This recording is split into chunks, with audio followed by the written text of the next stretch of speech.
คลิปนี้ผมยังหลายเนาะสิบลองแห้งเบิ่งรถL5018เอาแล้วเอาแล้วเออในการ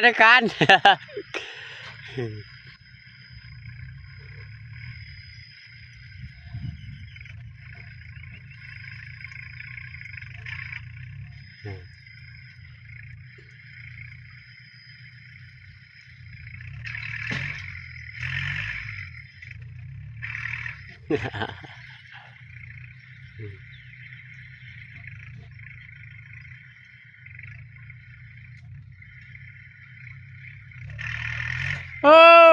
ในการเยี่ยม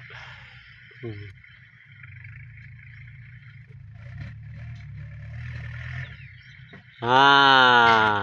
อะไรก็หยุดไม่อยู่เฮ้ยในการ